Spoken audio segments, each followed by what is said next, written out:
Ada hal yang paling menakutkan dari sebuah kecelakaan besar, di mana semuanya dimulai dari sesuatu yang kelihatannya kecil. Tragedi yang dugaan awalnya dimulai dari satu taksi yang berhenti di rel. Perjalanan kereta terganggu dan berubah jadi tragedi yang nggak akan pernah dilupain banyak orang. Senin malam, tanggal 27 April 2026, di sekitar stasiun Bekasi Timur, sebuah kecelakaan besar terjadi. KRL yang berada di jalur kawasan Bekasi Timur terlibat tabrakan dengan KA Argo Bromo Anggrek. Menurut laporan Detik, kejadian ini terjadi di emplasemen stasiun Bekasi Timur, kilometer 18+920 sekitar pukul 20:52 menit. Dalam laporan Detik Jabar, insiden ini disebut menewaskan 16 orang dan melukai sekitar 90 orang. Dan yang bikin kejadian ini terasa makin berat, ini bukan terjadi di tempat yang asing buat banyak orang. Ini terjadi di jalur yang setiap hari dilewati orang-orang buat kerja, pulang, ketemu keluarga, dan menjalani hidup seperti biasa. Dari beberapa laporan media, kecelakaan ini diduga bermula dari sebuah taksi listrik yang berada di perlintasan dekat stasiun Bekasi Timur. Detik menulis, awalnya ada mobil taksi listrik yang lebih dulu tertemper KRL di jalur arah Jakarta karena posisinya melintang di atas rel. Peristiwa itu kemudian diduga memicu gangguan perjalanan kereta di area tersebut. Di sini rangkaiannya mulai bergerak cepat. Sebuah KRL akhirnya berhenti di jalur. Lalu nggak lama setelah itu, KA Argo Bromo Anggrek datang dari arah belakang. Menurut infografis Detik, sekitar pukul 20:50 WIB, insiden diawali taksi yang tertemper dan berhenti di tengah perlintasan JPL 85. Lalu pada pukul 20:52 WIB, KA Argo Bromo Anggrek menabrak KRL yang sedang berhenti tersebut. Jadi kalau disederhanakan, alurnya kurang lebih kayak gini. Ada taksi di rel, KRL terganggu, KRL lalu berhenti, lalu ada KA jarak jauh datang dari belakang, dan tabrakan pun terjadi. Tapi di titik ini, penting buat kita hati-hati, karena sampai sekarang detail penyebab pastinya tetap harus menunggu hasil penyelidikan resmi. Kemenhub juga disebut akan melibatkan KNKT untuk menelusuri penyebab kejadian ini secara lebih detail. Jadi video ini bukan buat buru-buru nunjuk satu pihak dan bilang ini salah siapa, karena dalam kecelakaan kereta, biasanya pertanyaannya bukan cuma siapa yang salah, tapi juga kenapa satu gangguan kecil bisa berubah jadi bencana sebesar ini. Karena kereta itu beda dari kendaraan biasa. Mobil masih bisa banting setir, motor masih bisa menghindar, tapi kereta nggak punya pilihan sebanyak itu. Kereta berjalan di rel yang sama. Jalurnya tetap, bobotnya besar, kecepatannya tinggi, dan buat berhenti, kereta butuh jarak yang jauh. Makanya dalam dunia kereta, keselamatan nggak bisa cuma bergantung pada satu orang. Bukan cuma masinis, bukan cuma petugas perlintasan, dan juga bukan cuma sinyal, tapi semuanya harus bekerja sebagai satu sistem. Kalau satu titik gagal, sistem lain harus bisa menahan. Kalau ada gangguan di rel, harus ada respon cepat. Kalau satu kereta aja berhenti, kereta lain harus segera tahu. Kalau ada kendaraan masuk ke dalam perlintasan, sistem harus bisa mencegah dampaknya melebar. Karena dalam transportasi massal, satu kesalahan kecil bisa membawa banyak nyawa. Dan inilah yang bikin tragedi rel Bekasi Timur penting buat dibahas lebih jauh. Bukan cuma karena ini kecelakaan besar dan ada korban di dalamnya, tapi karena kejadian ini mengingatkan kita bahwa transportasi publik itu dibangun di atas satu hal, yaitu kepercayaan. Kita naik kereta karena percaya sistemnya aman. Kita naik KRL karena percaya jalurnya teratur. Dan kita naik transportasi umum karena percaya kita bisa selamat sampai tujuan. Kalau kita lihat lebih luas, tragedi seperti ini bukan cuma pernah terjadi di Indonesia. Di banyak negara lain, kecelakaan kereta juga sering menunjukkan pola yang mirip. Satu gangguan kecil, satu respon yang terlambat, dan satu sistem yang tidak cukup kuat, lalu akhirnya berubah jadi tragedi besar. Jadi di video ini kita nggak cuma akan bahas kronologi tragedi rel Bekasi Timur, kita juga akan lihat pola kecelakaan kereta di dunia. Karena bisa jadi pelajaran terbesarnya bukan cuma tentang apa yang terjadi malam itu, tapi tentang satu pertanyaan yang lebih besar. Kalau kereta adalah salah satu transportasi paling aman, kenapa ketika sistemnya gagal dampaknya bisa separah ini?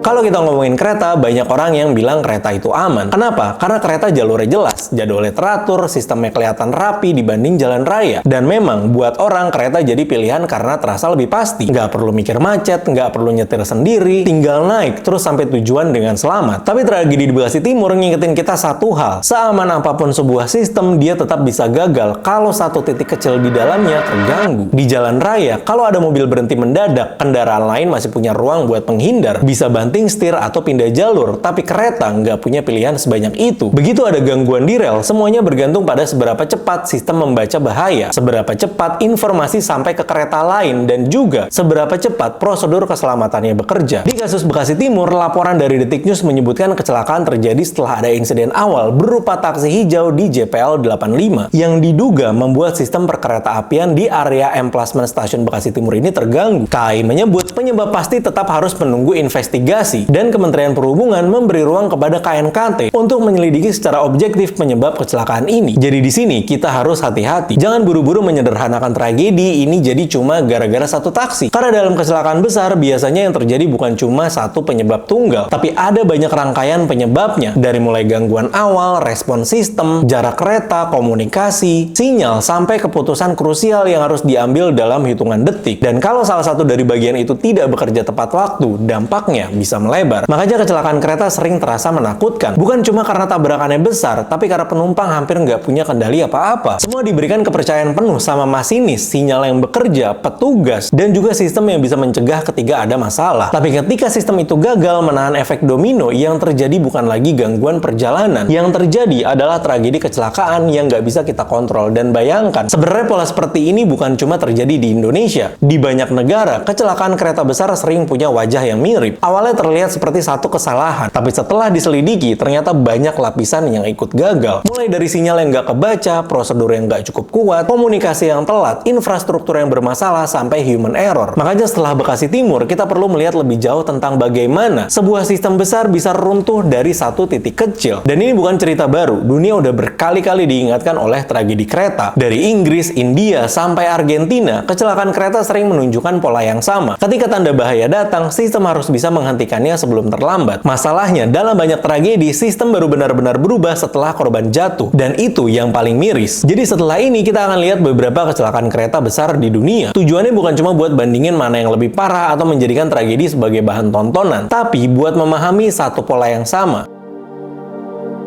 Yang bikin tragedi rel Bekasi Timur terasa makin penting buat dibahas bukan cuma karena kejadiannya besar, tapi karena pola seperti ini bukan cuma terjadi di Indonesia. Di banyak negara, kecelakaan kereta besar sering punya cerita yang mirip. Salah satu contoh yang sering dibahas dalam sejarah kecelakaan kereta adalah tragedi Ladbroke di Inggris. Pada 5 Oktober tahun 1999, dua kereta bertabrakan di dekat London. Media asing menyebutkan Lembaga Keselamatan Perkeretaapian Inggris. Kecelakaan itu terjadi setelah satu kereta melewati sinyal bahaya dan kemudian bertabrakan dengan kereta lain. Tragedi ini menewaskan 31 orang, termasuk kedua masinis, dan membuat ratusan orang luka-luka. Yang menarik dari kasus ini bukan cuma tabrakannya, tapi pelajaran setelahnya. Karena dari kecelakaan itu, investigasi menemukan bahwa masalahnya nggak bisa dilihat dari satu titik aja, mulai dari sinyal, pelatihan, dan soal pengalaman masinis. Selain itu, bagaimana sistem merespon ketika tanda bahaya muncul. Lalu kasus lain terjadi di India pada Juni 2024. Media internasional melaporkan sebuah kereta barang menabrak bagian belakang kereta penumpang Kanchenjunga Express di Bengal Barat, India. Laporan awal menyebut kereta barang itu mengabaikan sinyal, lalu menabrak kereta penumpang yang sedang berhenti. Laporan media internasional ini mencatat sedikitnya ada 15 orang meninggal dan puluhan lainnya luka-luka. Coba kita lihat polanya, hampir serupa dengan tragedi yang pernah terjadi, di mana ada kereta yang berhenti, kereta lain datang dari arah belakang. Ada sinyal atau instruksi yang tidak berjalan sebagaimana mestinya, lalu benturan pun terjadi. Ini bukan berarti kasus India sama seperti dengan kasus di Bekasi Timur. Setiap kecelakaan punya konteksnya sendiri. Penyebabnya harus dilihat dari hasil investigasi masing-masing negara, tapi pola besarnya mirip. Ketika satu kereta berhenti dan kereta lain nggak berhasil dihentikan tepat waktu, resiko yang muncul bisa sangat besar. Lalu ada contoh lain dari Argentina pada Mei tahun 2024. Media asing melaporkan sebuah kereta penumpang di Buenos Aires menabrak gerbong kosong di atas rel dan tergelincir. Sedikitnya 90 orang terluka. Yang membuat kasus ini penting, Serikat Pekerja Kereta di Argentina menyebut ada kabel tembaga yang dicuri dari jalur kereta, sehingga sistem sinyal yang seharusnya mencegah kecelakaan menjadi terganggu. Itulah kenapa tragedi kecelakaan kereta, terlebih lagi yang baru terjadi di Bekasi Timur, gak cuma bisa dilihat dari sebagai satu peristiwa lokal. Karena kalau kita tarik lebih luas, tragedi ini membuka pertanyaan yang juga pernah muncul di Inggris, India, Argentina, dan banyak negara lain. Dan ini penting buat kita pahami, bukan buat menakut-nakuti orang naik kereta. Karena secara umum, kereta tetap salah satu transportasi publik yang sangat penting. Bahkan buat banyak orang, kereta adalah salah satu cara paling masuk akal untuk bergerak setiap hari. Tapi justru karena kereta dipakai banyak orang, standar keselamatannya harus tinggi. Nggak boleh ada titik yang dianggap sepele, entah dari gangguan atau sistem, semua harus berjalan sesuai prosedur yang benar dan tepat.